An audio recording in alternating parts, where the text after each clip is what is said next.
Bloomberg Audio Studios. Podcasts, radio, news. You're listening to the Bloomberg Balance of Power podcast. Catch us live weekdays at noon Eastern on Apple CarPlay and Android Auto with the Bloomberg Business app. Listen on demand wherever you get your podcasts or watch us live on YouTube. Hope all the moms had a great Sunday, and welcome back to reality. I'm Joe Mathieu in Washington, the fastest show in politics, live from Washington here on Bloomberg Radio, on the satellite, and on YouTube. And if we just take a second here to stop and listen and look around, we realize we're in the eye of the hurricane. Lawmakers aren't back till tomorrow. President's making his way back from Rehoboth Beach.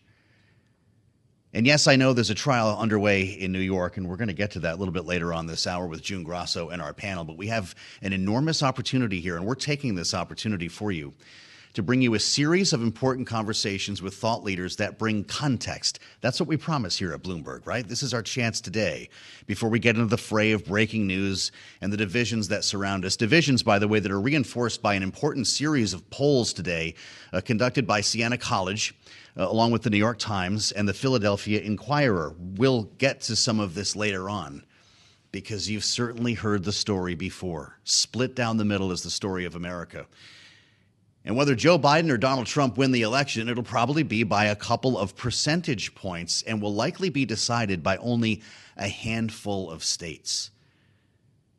And so we seek context in terms of how we got here and maybe find some solutions about how we get beyond this point with Seth Kaplan, who I've been looking forward to bringing you here on Bloomberg Radio and on YouTube, where you can find us right now for this conversation. Go to YouTube and search Bloomberg Global News. You'll find our live stream. Seth is a lecturer at Johns Hopkins University, and he is author of this book, Fragile Neighborhoods. An expert on fragile states, he brings it down to the zip code level, which apparently is where we find the truth in this conversation. Seth, it's great to see you. Welcome to Bloomberg. Thank you, Joe. Pleasure to be here. You've done remarkable work here, and in our sort of off-air conversations, at least, you've mapped out a very interesting look at things. You're in demand right now as author of this book in both red and blue states, red and blue capitals and towns and neighborhoods. You're all about social context. So when we look at this Siena poll or any of the others, Bloomberg will have its swing state poll out next week, and we see essentially two countries, two Americas. Are the answers at the hyper-local level? I mean, I would say yes. I think we always need to remember, how is the average American experiencing life in this country? And I think there's a huge gap between what somebody in Kentucky and someone in Washington or someone in Ohio or someone in Michigan, some of these key states. And I think people's opinions about what's happening is, we talk about inflation and other material concerns, but I would tell you that to the extent that there's anger, to the extent that there's frustration, is because people don't feel the society and the economy is delivering for them at a hyper-local level.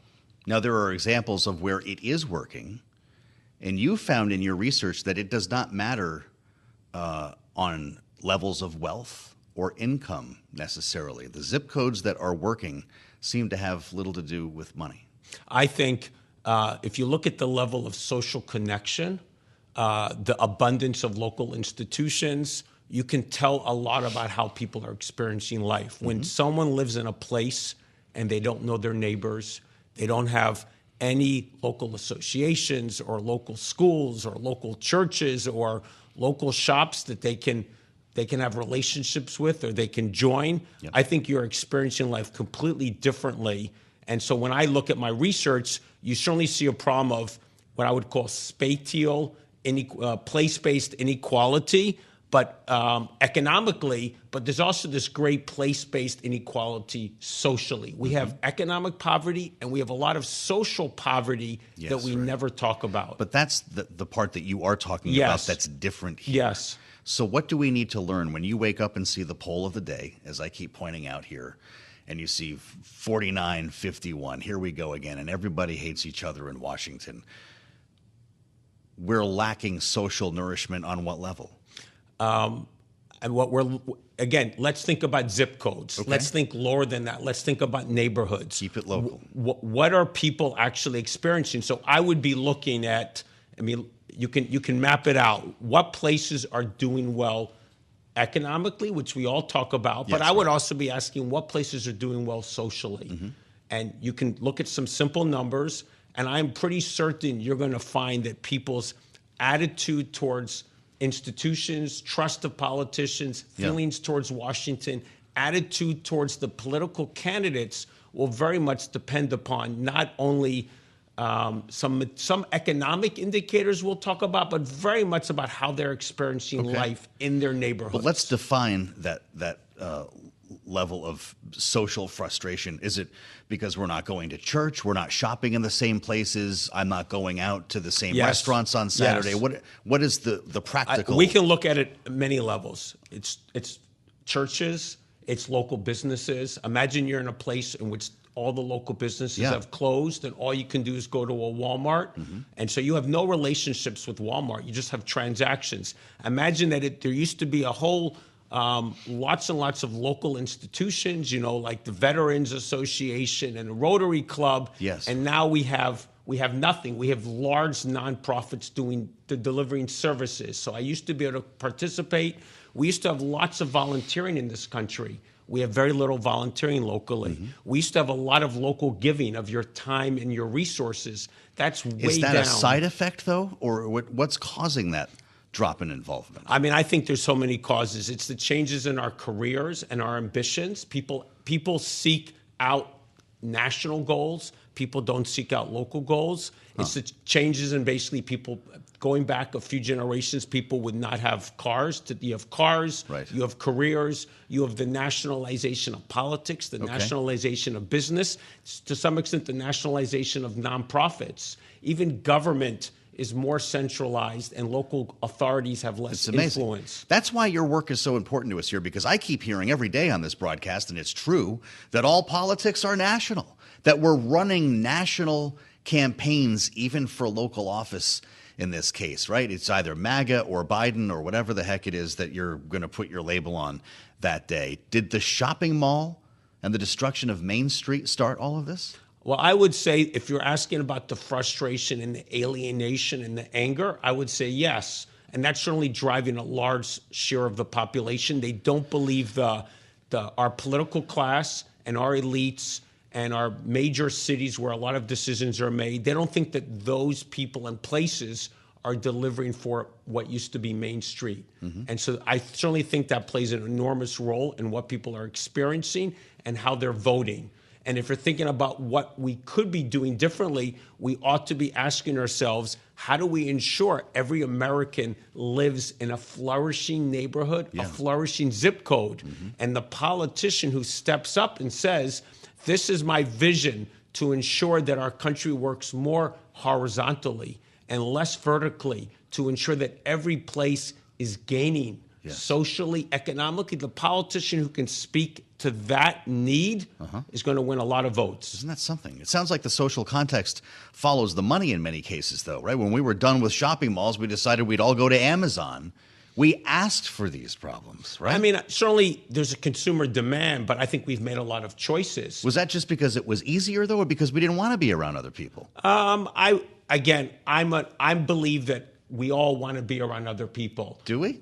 Well, what do you do in your free time? Do but you listen, go into your cave and not talk to I'm lucky anybody? enough to talk to people for a living. I'm probably not the best example. And so you go home and don't talk to anybody? I bet you know your neighbors and things like that. Sure.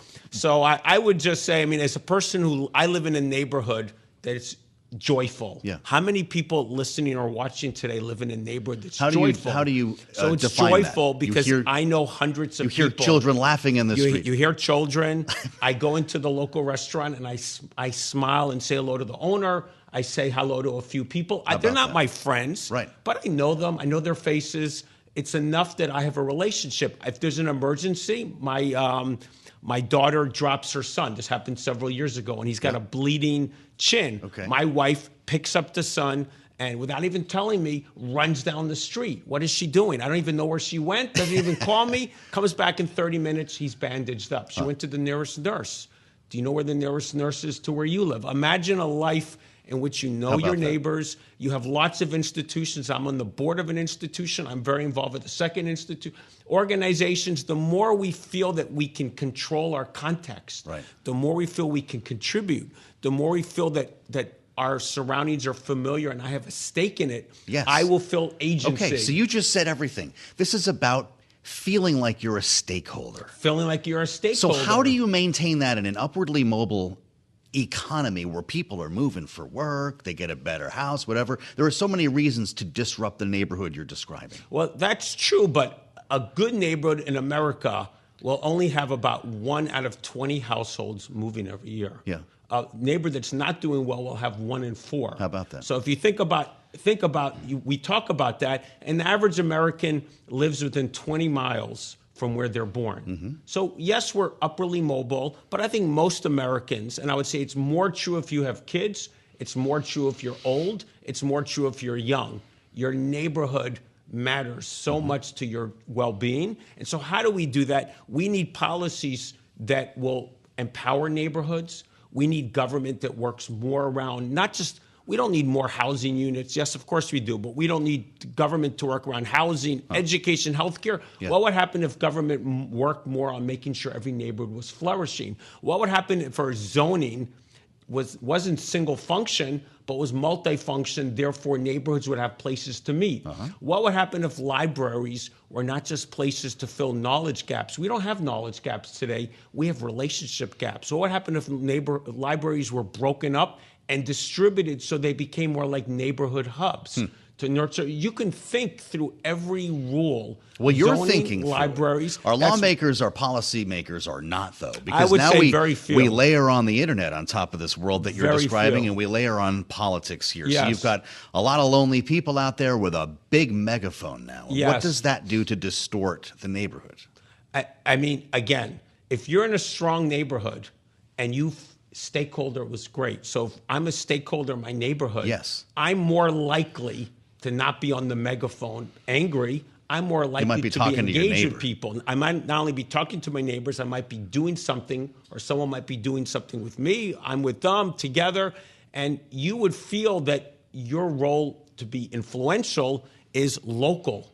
If people have nothing local they can engage with, of course they feel the only way I can matter is national campaigns, national politics, and that it's all abstract, it's all far away. I wouldn't say it's very productive. Yeah. If you think local and you engage local, you actually can make a really big difference in real people and real places. So yes, the internet makes things harder. It's like headwinds. Right. But this trend goes back to 1960s. It's been going on for decades. The internet is an accelerator, but it's not the start. And we need to rethink institution after institution and policy after policy and consider what does it mean for relationships. Even schools, we think of schools, how well do kids do on tests? But community schools, great incubator of relationships. How often do we think of schools as a way to incubate and nurture the relationships between kids, the relationships between parents? We don't even think about in our debates about what it is we're doing and how it affects people. I've got a minute left. I want to end with a dose of hope here. Yes, because always. I see young people going home, going back to small towns, maybe to open a business, maybe to do something different on Main Street. That touchstone means more to them than people in my generation or maybe our generation. Is that how this ends? Is that the solution? I think, yes, there is a trend in that direction. We need to encourage almost that. Almost a backlash to the cell phone. The internet, the positive side of the internet, the negative we talk about. The positive is I can move to Cleveland, as a friend of mine did. Yes. I can move back to Eastern Kentucky, as I know people do. I can stay in Kansas or Southern Minnesota, and I can still be connected. Right. And I can still jump on a plane. I can still do a lot virtual. So that's the upside of the internet. That's the upside. We ought to be encouraging small business development, nonprofit development, encouraging young people to be leaders in their communities and not all end up in 5 cities. How about that? That would be very helpful for the country. What an absolutely wonderful conversation. Seth Kaplan, thank you for coming to see us. The tonic that we need in a moment like this, and nowhere else will you hear a conversation like this today but on Bloomberg. The book again, Fragile Neighborhoods. Seth Kaplan, thank you for being with us. I'm Joe Mathieu in Washington. This is Bloomberg. You're listening to the Bloomberg Balance of Power podcast. Catch us live weekdays at noon Eastern on Apple CarPlay and Android Auto with the Bloomberg Business app. You can also listen live on Amazon Alexa from our flagship New York station. Just say, Alexa, play Bloomberg 1130. Here in Washington, a lot of the conversation in recent days, Joe, has in fact been focused on geopolitics, the U.S. relationship with allies, as well as with adversaries. Of course, Israel policy front and center, but increasingly, especially in the context of the 2024 campaign, trade and competition with both allies and adversaries has been very much in focus as we have the Biden administration getting set tomorrow to announce new tariffs or even higher tariffs on things like Chinese EVs and solar cells. And of course, other countries, in addition to the second largest economy in the world, have to be paying attention to that too. Well, that's absolutely right. Emmanuel Macron is right in the middle of it. Obviously, as the leader of France, he has unique insights on a number of the issues that you just mentioned in a conversation that we're going to bring you now here on Bloomberg. The tariffs did come up, Kailey, just one of many topics that arose in this sweeping interview at the Choose France Summit, where the president was invited and brought foreign executives from around the world and has done so for the past 7 years here. Sat down with Bloomberg's editor-in-chief, Jeanne Micklethwait, and they began their conversation on investments in France. Let's listen. We delivered a lot of reform. Since the very beginning, 2017, tax cuts, flat tax on capital gains. We decreased from 33.3 to 25% corporate taxes. We made a lot of reforms on labor law. And after COVID, during the past 2 years, with inflation, war in Ukraine, we passed reform on pension scheme and unemployment mechanisms. I don't see a lot of countries around us having done so. But you don't just want to be compared to Europe, do you? No. My point is just to say we delivered, we do deliver, and we will deliver. And this is why we will launch this week a new bunch of reform on labor market. We will launch a new bunch of simplification and an attractiveness package for finance. And we will prepare for, we have already launched new simplification, and we will prepare for September a new bunch of reform on labor market. So it's a permanent work. But I see where we come from and where we want to go. France was lagging behind, clearly in Europe, because of too much bureaucracy, a strong system, a lot of strengths, but lack of competitiveness. I think we bridge. I see that we clearly bridge the gap with the others, and now we are front runners in Europe. My concern is not just France, is Europe in comparison with US and China. And this is the point you mentioned. During the three past decades, if you take the last 3 decades, we created half of the value per capita created by the US. Why? Lack of innovation, lack of investment. This is the main reason. This is why now my top priority is to have a European policy saying we have to be much more innovative. We have to create a much more efficient capital market. We have to invest much more from a common budget as Europeans and from the private sector. And we have to deliver in parallel our decarbonation, because I do believe that climate, digital, growth and job creation are the 3 pillars of what we have to deliver. And those, we will go through all of those, but just on that point about the European economy, you had a full-scale attack on it at the Sorbonne, where you said it is sclerotic, it is being left behind. Do you think that, from the EU's point of view, that sclerotic economy is a bigger long-term challenge than, say, Vladimir Putin?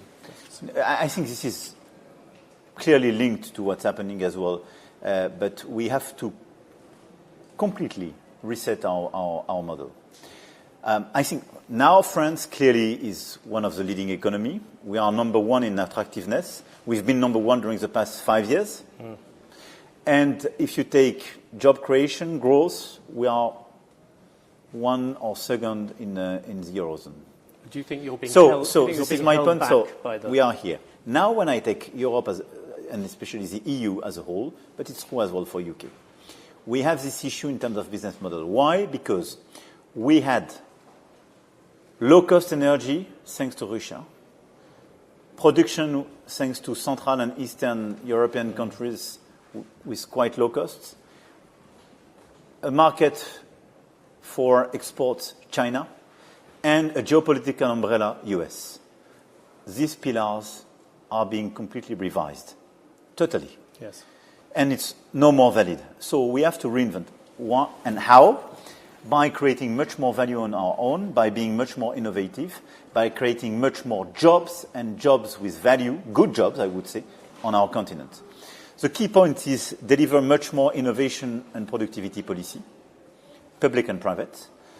So the second key reforms is to accelerate decarbonization and especially our electricity policy, because through renewables and nuclear energy, we can deliver low carbon, sovereign, and low-cost energy, which is much more than importing gas and fossil fuels. Third, we need much more investment based on common budget, and my view, I mean, based on public reports and figures, we need 1 trillion more in terms of budget, in terms of spending. And in parallel, we have to make the capital market union a reality, which is not yet the case. Can I come on the capital market union? Because you have here an example. You have BNP. Yeah. Now probably Europe's and definitely the Eurozone's most successful bank, worth $80 billion. But you know you are entertaining these people like JP Morgan and so on. JP Morgan is worth $550 billion. It's 9 times as big. Bank of America, 4 times as big. And the reason why is BNP Paribas cannot expand throughout the European Union and take over other banks. This is very true. We have several issues. You would like to see BNP take over one of these, take over a German bank or an Italian one? I mean, we do need a consolidation, but we do need as well an actual domestic market as Europeans, which is not the case. We have to deal with 27 regulations. You know, energy, finance, and telco are the key sectors where single market doesn't exist. It was a choice at the very beginning. I do agree that we have now to open this box and to deliver a single market approach. It's much more efficient. So our view is that now we want to elaborate a Franco-German consensus on capital market union to have a single system of resolution, a single supervision, and a much more integrated capital market union. Would you be happy with, say, Spain's Santander coming and buying Societe Generale? I mean, as part of that? It's part of the market, but dealing as Europeans means that you need consolidation as Europeans. So it could be cross-border mergers in both directions. But this one is for banking union. It's already on track. Now we have to do it for capital market union, which is broader more difficult. and even more difficult. But we started to do so at a political level during the last council, and I do believe that we can find a Franco-German agreement. But why? I want you to just understand the challenge for us. 75% of our financing as Europeans go through banks and insurance. So we need much more consolidation, but we need a clear circulation of the savings all around the place. This is the first objective, to be much more efficient and to be sure that our savings will be invested in the right sectors and the right geographies. Second, every year, 300 billion savings goes to finance the US economy because we are not attractive. So in parallel with this capital market union and the simplification, having an actual single market, we clearly need the same level playing field as the US in terms of financing, which means when you take solvency and Basel, as long as it's not implemented by the US competitors, it should not be implemented by the European competitors. Otherwise, this is a killer for risk-taking, because these regulations just prevent you, our banks, from investing in equity, which is exactly what we need. And if you take the key driver of this difference between the US and Europe, the key driver is the fact that the US economy innovated and invested much more in equity and innovation than the European economy. I think we did much better during and post-COVID than what we did during the financial crisis. But now this is a totally new world. And we do need this new business model for the Europeans, more innovation, more investment, single market and capital market union, and a relevant trade policy. Because I want to, at this point, can we come back none the US nor China are compliant with WTO today. We are the only one in the room to respect just the regulation of WTO. And we are too naive. We are too open.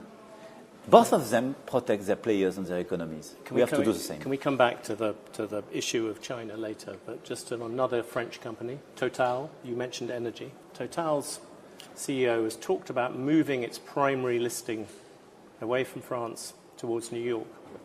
Would you be happy with that? Not at all. And I would be very surprised. No, I wait for any confirmation. I understood it was rumors, so... But it's interesting that it's tied to the idea that he would face extra ESG measures here that he would not face in America. And he thinks that would affect his valuation. Do you mean that we are more serious than the US in terms of green economy and transition? Yes, but you also, in your speech at the Sorbonne, you said, as I'll paraphrase, you said you cannot let decarbonisation and growth be enemies. And this would appear to be an example. And this is my point. Yeah. But the point is just... we have to be sure when we regulate. We should not over-regulate. Yes. And I think now we have to deliver. We need in Europe much more investment. We have to cut red tapes, have more flexibility. But in parallel, everybody has to be serious. I saw a lot of funds, a lot of asset managers saying, we are with you on climate change. Where is the beef? Are you sure you are sufficiently compliant? Are you sure you are clearly addressing the same issues? This is my point.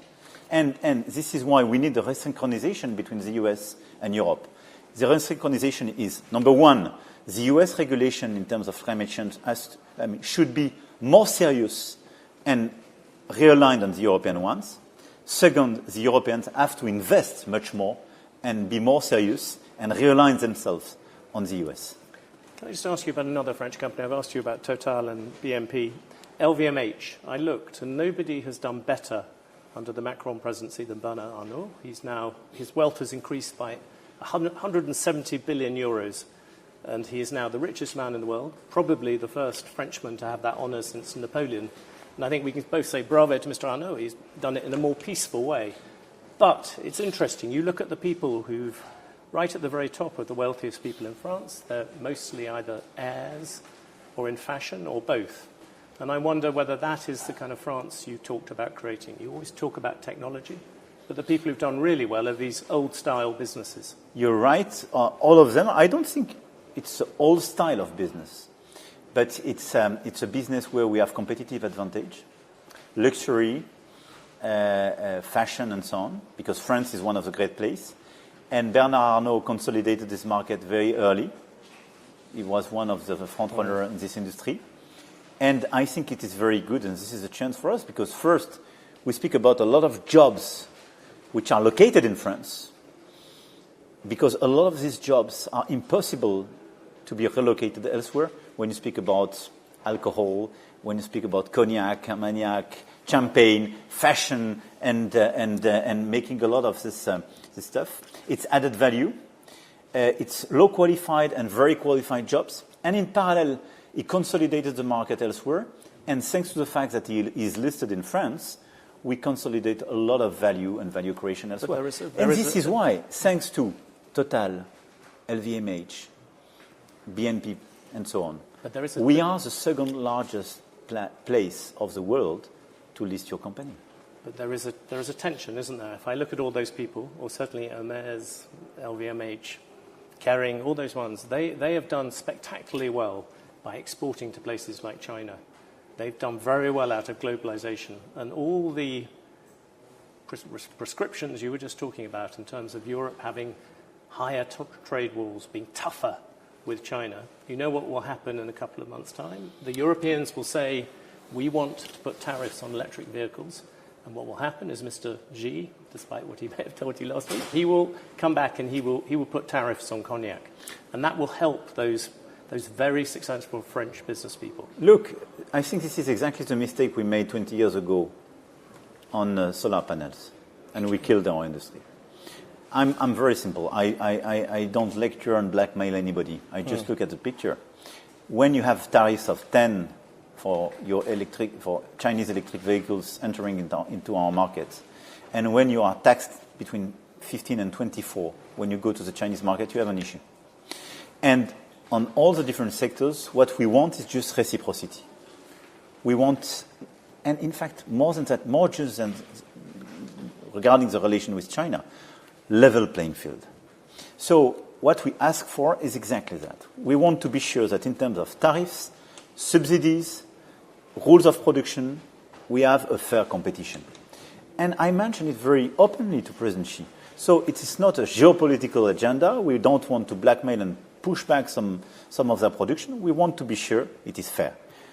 It's fair to launch precisely inquiries and look in details at the situation and revise it. If we are weak, if we are threatened by the fact that you can have retortion measures, you just don't do what you have to do. We had this discussion, and this is why they decided not to implement the first measures on cognac, but to withdraw the first one. So I think it's a normal approach, but look at the situation today. The European Union is the most open place of the world. But you cannot survive if at the same time you have subsidies and overcapacities in China and protection in some part of the market, and Inflation Reduction Act and Buy American Act in the US. It doesn't fly 1 second. So Europe has got to get tougher now.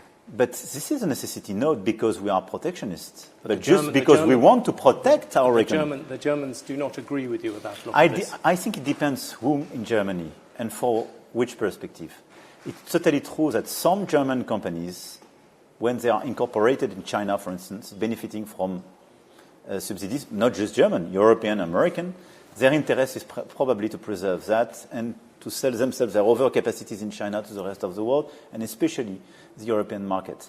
But the German economy's interest is totally aligned with the French economy's interest, meaning creating jobs, creating value, but just protecting your business and your people when they are attacked by unfair measures.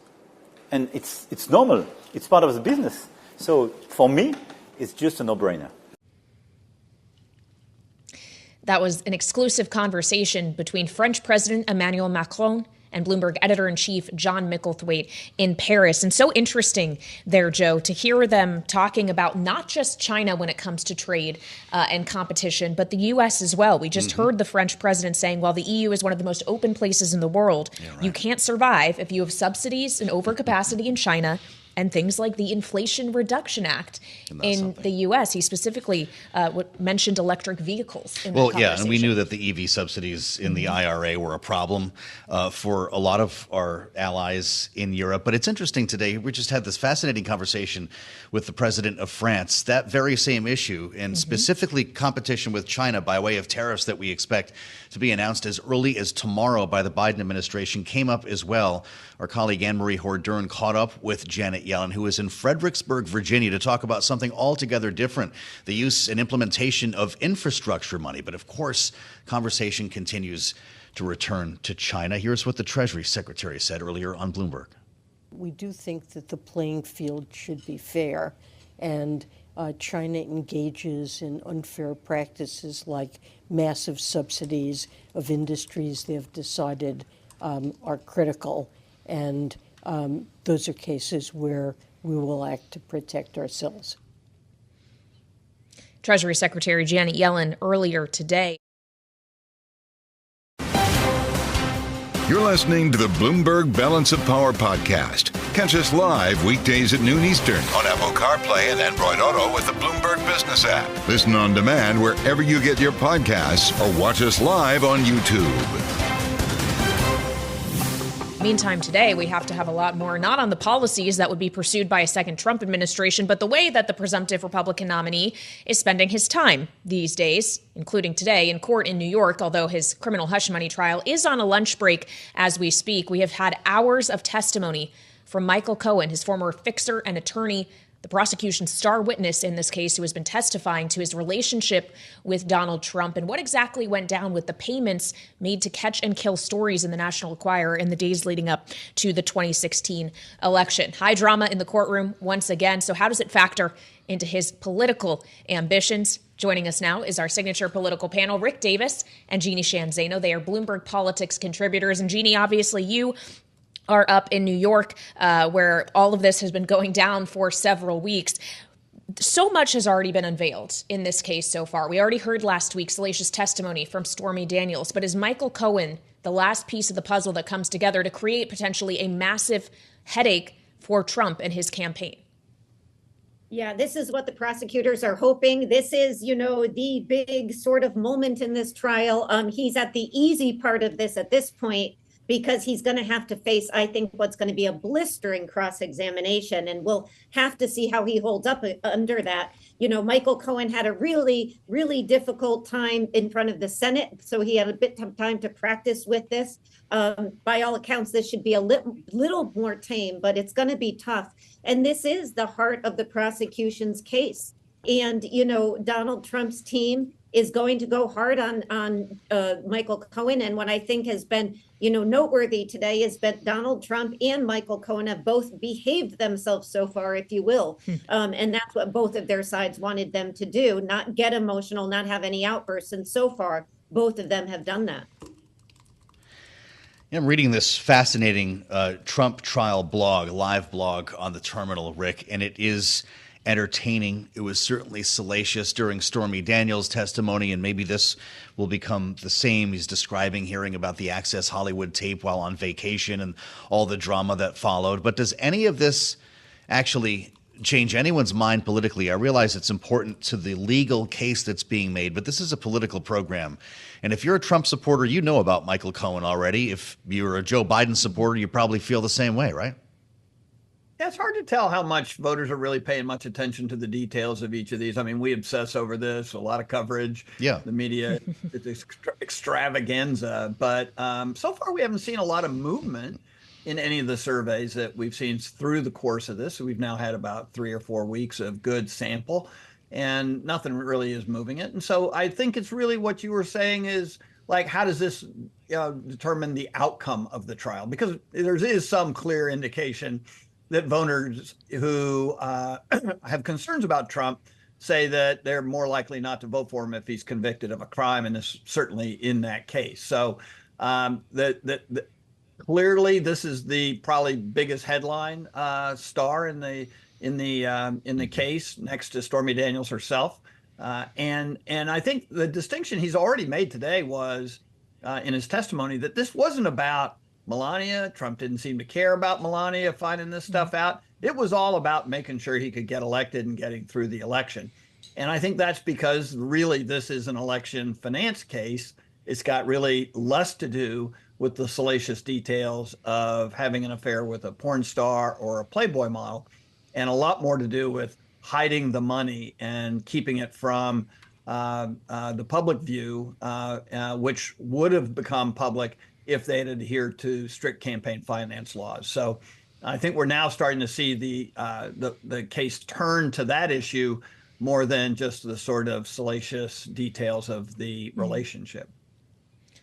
So we know, Rick, that Michael Cohen's in the courtroom, as well as the prosecutors, Trump's attorneys, Donald Trump himself. But there were a few other members of Congress who decided to show up and show support for the former president today.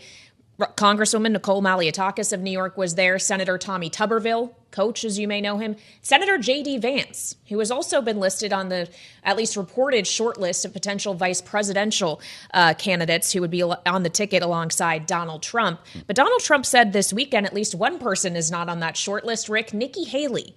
Does that surprise you?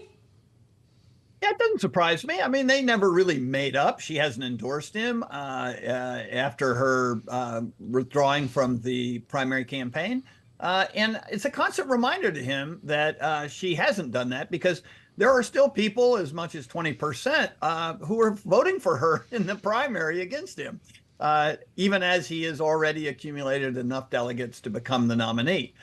So she is an irritant to Donald Trump. Now, if it goes beyond irritant to the point where he insults her enough that those voters who are Republican voters don't show up in the general election, could actually cost him. So I was actually surprised he was as negative toward her as he was in his response to questions about whether or not he would consider her for VP. Doesn't seem to care about that 20%, but I sure would if I was running his campaign.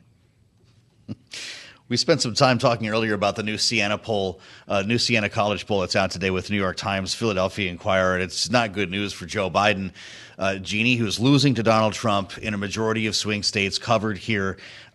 When you consider the weekend that Donald Trump had on the Jersey Shore, big rally, huge turnout. He referred to Alvin Bragg as Fat Alvin.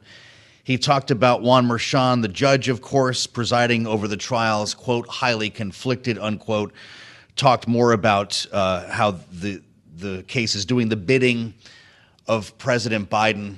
He'll probably, I'm assuming, face more concerns about violating the gag order in this case. But when you look at that Siena poll, getting back to what Rick said a little earlier, is any of this moving the needle on the campaign trail? Because it looks like they're existing in two separate worlds. It sure doesn't seem to be. I mean, the first takeaway from this poll is consistency. It is consistent with what we have seen over and over again, almost since the fall. So, you know, the trial, at least so far, hasn't seemed to move the needle. And I would say, you know, local officials on the Jersey Shore, I don't know if Snooki was there, who was there, they're saying 80, 100,000 people turned out. Those are big numbers for Donald Trump.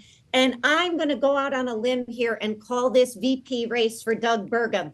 I think that was the story of the weekend. You know, speaking of Nikki, yeah, there we go. Speaking of Nikki Haley, she's a big problem. These so quote unquote zombie voters who are increasing numbers. It was Indiana, to Rick's point, 22%.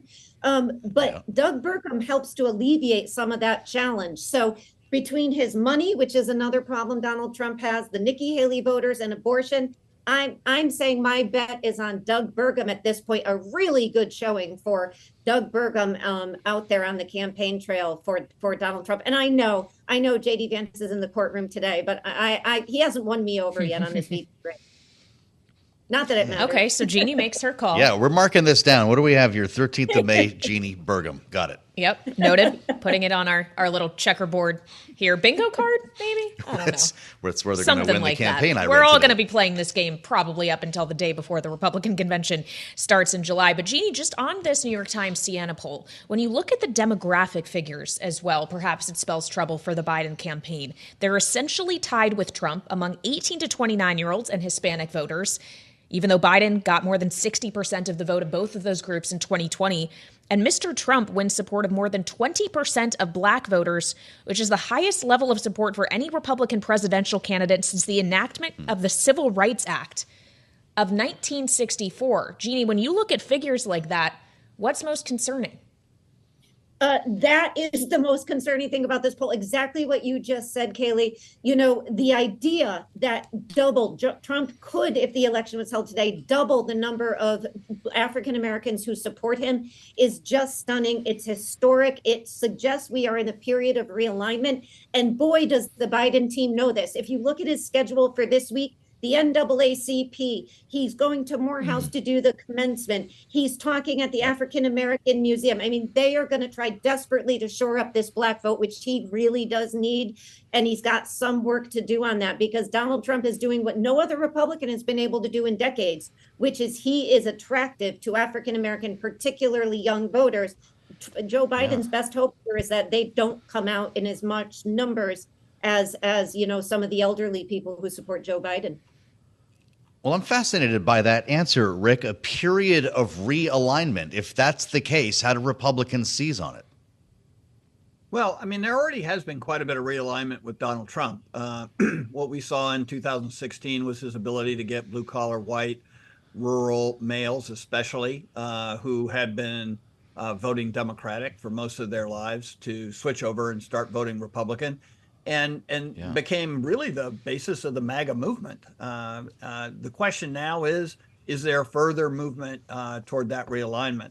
It's certainly not your grandfather's Republican Party, but the reality is I think they still fall along the lines of education and income and geography. If you are a Black male without a college education, you're going to be more likely to vote for Trump, regardless of your skin color. Same with Hispanics. And what we're seeing is, where you live matters. If you live in an urban area or suburb, less likely to vote for Donald Trump. So, these are the realignments that are happening. Whether or not it continues in force this election cycle, too early to tell. I would say the thing that upsets the apple cart is turnout. In 2020, we saw the largest turnout in 100 years. 70% of the voters said, hey, I'm interested in this outcome and I care. This time, every single survey we're seeing says, you know what? I don't care about the rematch. It is not interesting to me, and I don't want to vote. And so you have almost half the country now saying, don't count on me to be an election day voter. That changes the model completely, and how that model, changes, we may not know until election day. Really smart analysis today from Rick and Jeanne, our signature panel. Rick Davis and Jeanne Zaino, our Bloomberg Politics contributors. Thank you both for weighing in here. I guess the big question remains, if this is a period of realignment, will it outlast Donald Trump? You're listening to the Bloomberg Balance of Power podcast. Catch us live weekdays at noon Eastern on Apple CarPlay and Android Auto with the Bloomberg Business app. You can also listen live on Amazon Alexa from our flagship New York station. Just say, Alexa, play Bloomberg 1130. For much of the last week, conversation really has been dominated by a policy shift in some instances the Biden administration has undergone in regard to Israel. A decision last week to withhold a shipment of large bombs to Israel over concern that they may be used in Rafah, Gazan city, in which more than 1 million Palestinians have sought refuge and shelter. And administration officials this weekend, Joe, standing by the decision. Yeah, that's for sure. We talked about it a lot in this space as it was happening. Of course, the White House might bristle at the idea of this being reflected as a change in policy, but it certainly feels like one to a lot of lawmakers. And as a result, Kailey, there's an effort afoot on Capitol Hill by the very small Republican majority here, the Republican conference, pushing a resolution to ensure funding for Israel. It might be something we see get some attention this week. Yeah, certainly something we're going to keep an eye on, just as we were keeping an eye on of the messaging with the Secretary of State, Antony Blinken, who was asked about this on one of the Sunday shows over the weekend. And this is what he said about the administration's thinking on these weapons for Israel. We don't have double standards. We treat Israel, one of our closest allies and partners, just as we would treat any other country, including in assessing something like international humanitarian law and its compliance with that law. I would invite people to read the report. They can see for themselves everything that we've laid out in the report. The report also makes clear that this is an incredibly complex military environment. Speaking on NBC's Meet the Press, the Secretary of State talking about the report submitted to Congress at the end of last week that raises concerns about Israel's use of U.S.-provided weapons in theater. But as we mentioned, there is a resolution that could see the light of day in the U.S. House this week that would ensure funding, military support for Israel. And joining us to talk about this and a few other stories, Congressman Chuck Fleischmann, the Republican from Tennessee's 3rd District. If you're with us on Bloomberg TV, you can see is literally in the field here doing constituent services. And Congressman, I appreciate your stopping your day for us as you prepare to return to Washington this week. Will the House pass that resolution? What do you think needs to happen? We need to be unequivocal in our support for Israel.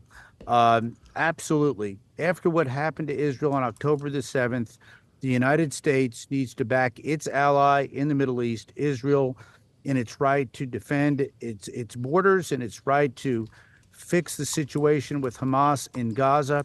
And we do not need to pause. We do not need to be vague. We need to be 100% behind Israel so they can wrap this situation up, deter terrorism wherever it exists in the Middle East, and move forward.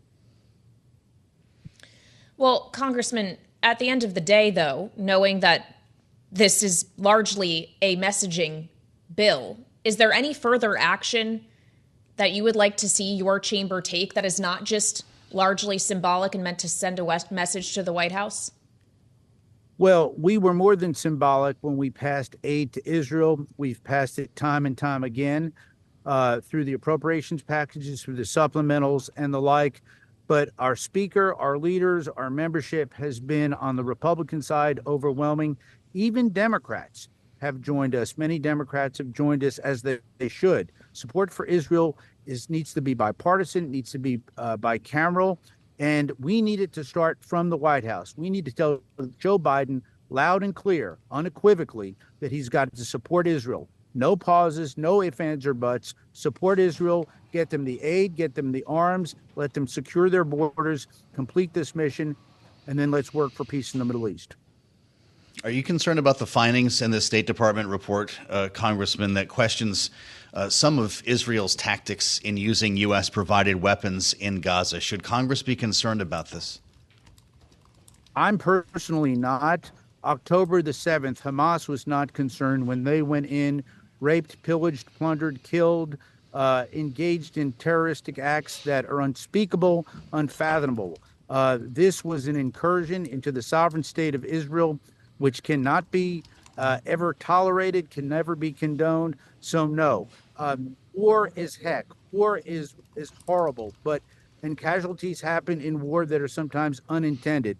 But remember this, in the streets of Gaza, they were celebrating on October the 8th when Israel had been hit and terrorized. They still have American hostages. They still have Israeli hostages. Hamas is not giving them up until Hamas decides to do the right thing, give up the hostages, and agree to stop incursions into Israel. Think about it. They're still wanting to fire rockets into Israel. They're still calling for the destruction of Israel. So, again, the United States needs to be unequivocal in its support for Israel, for funding, for arms, for diplomatic aid, anything that it takes to secure Israel's position in the Middle East with its neighbors.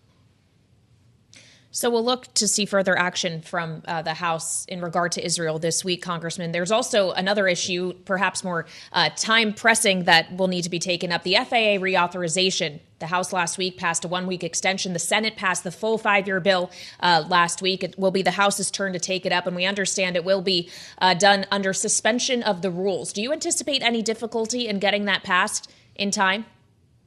I don't. We need to get the FAA passed. It's a good bill. It's not a perfect bill, but doing it under suspension for your viewers means that it will require 2/3 as opposed to a majority. What that means is when you cannot pass a rule, and we've had some problems passing rules in the majority. I've always voted for the rule in the majority as a Republican. Some of my colleagues have chosen not to. Respectfully, I disagree with that, but since we can't guarantee the passage of a rule, I think our best chance is to do this on suspension, get 2/3. I think we'll get that done very quickly and with relative ease. Congressman, I want to ask you a question from your view on the Appropriations Committee. We just went through a painful process to keep the government funded that sucked up the first third to half of this year.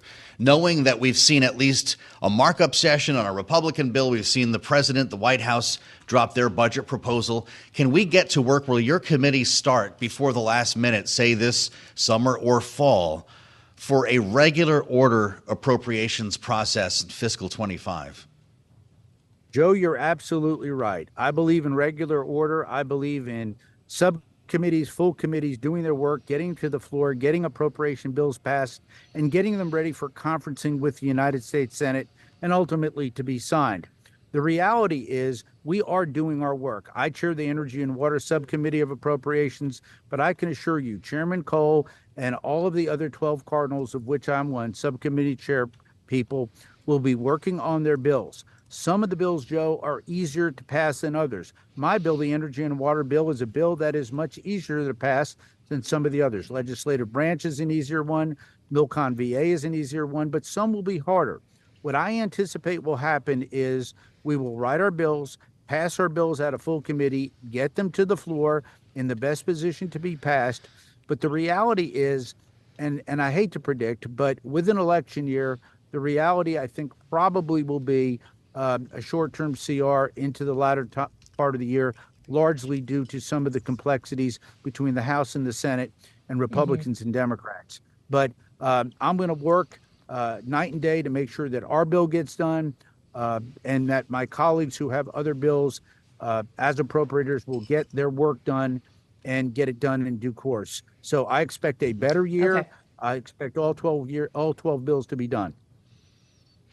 All right, Republican Congressman Chuck Fleischmann of Tennessee, thank you both. Thank you for joining us on both Bloomberg Television and Radio. We appreciate your time and insight into the work of Congress. But we want to focus now on the work of one regulator. The Federal Energy Regulatory Commission is taking aim at the grid. FERC approving today 2 rules to speed the development of new long-range electric transmission lines. One is smoothing out the regional process for planning and assigning costs for projects, and the other rule allows FERC to issue federal permits for transmission lines that are blocked by state regulators. Joining us now for more is Willie Phillips. He is the chair of FERC, joining us here in our Washington, D.C. studio. Mr. Chairman, welcome. Thank you so much for being with us. When we look at this pair of rules, how are they going to support a U.S. power grid that has proven time and again that it is quite strained?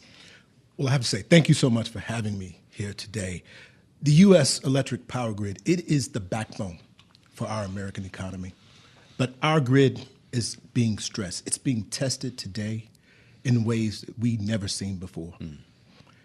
In the face of rising demand, extreme weather, and new technologies that are shaping the resource mix in this country, we took historic action today at FERC to address these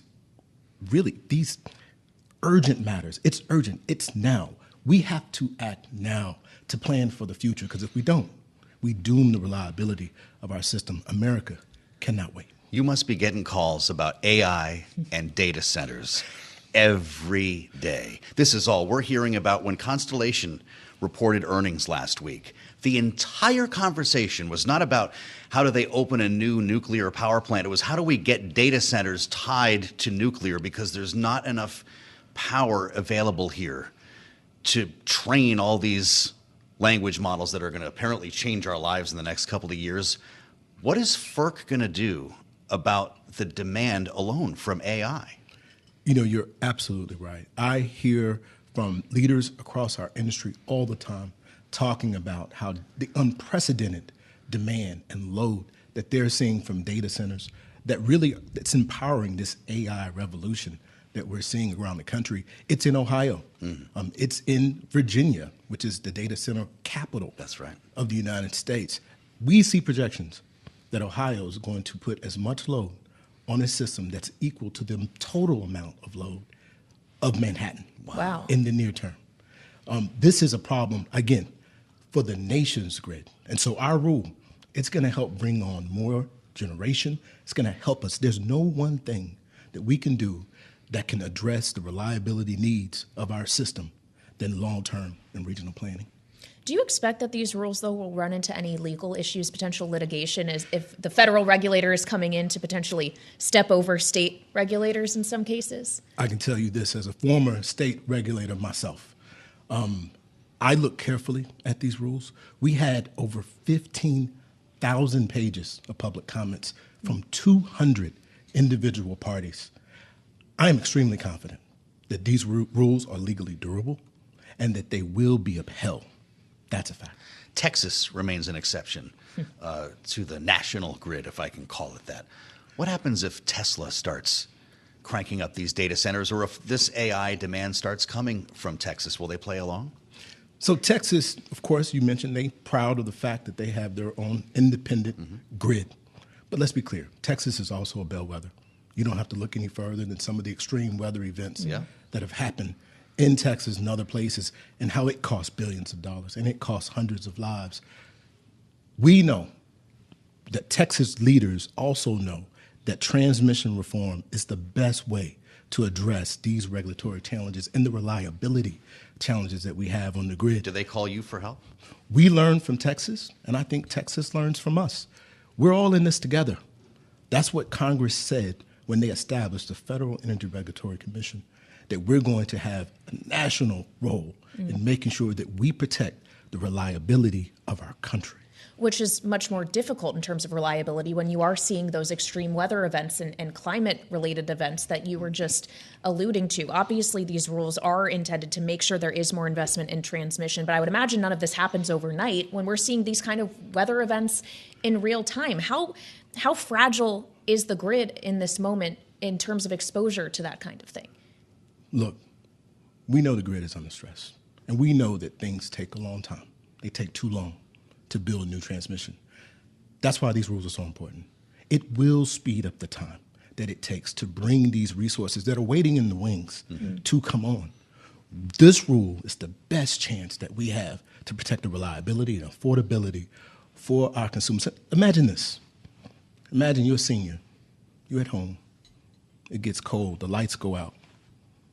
It gets colder. You're maybe a little confused, and you freeze to death in your home. That's what happens. This is our best chance to address that need and to help consumers throughout our country. These are the people who are obviously in your mind when you go to bed at night here. Are we in a crisis then in our remaining moment, or are you averting one? We are absolutely addressing the need for reliability in this country. If we don't address it, we are facing a reliability crisis, absolutely. I'm really glad you could come see us at the table today. Don't be a stranger. All right. Thank you for having me. Give us an update on the progress at some point soon. He's the chairman of FERC, Willie Phillips. And a fascinating conversation, Kailey, once again, that you will not hear anywhere else. We started this broadcast with the promise that we would take advantage of this calm here in the storm, the eye of the hurricane, to bring you some context and some smart conversations. And Kailey, I certainly learned a lot. Thanks for listening to the Balance of Power podcast. Make sure to subscribe if you haven't already at Apple, Spotify, or wherever you get your podcasts. And you can find us live every weekday from Washington, D.C. at noontime Eastern at Bloomberg.com.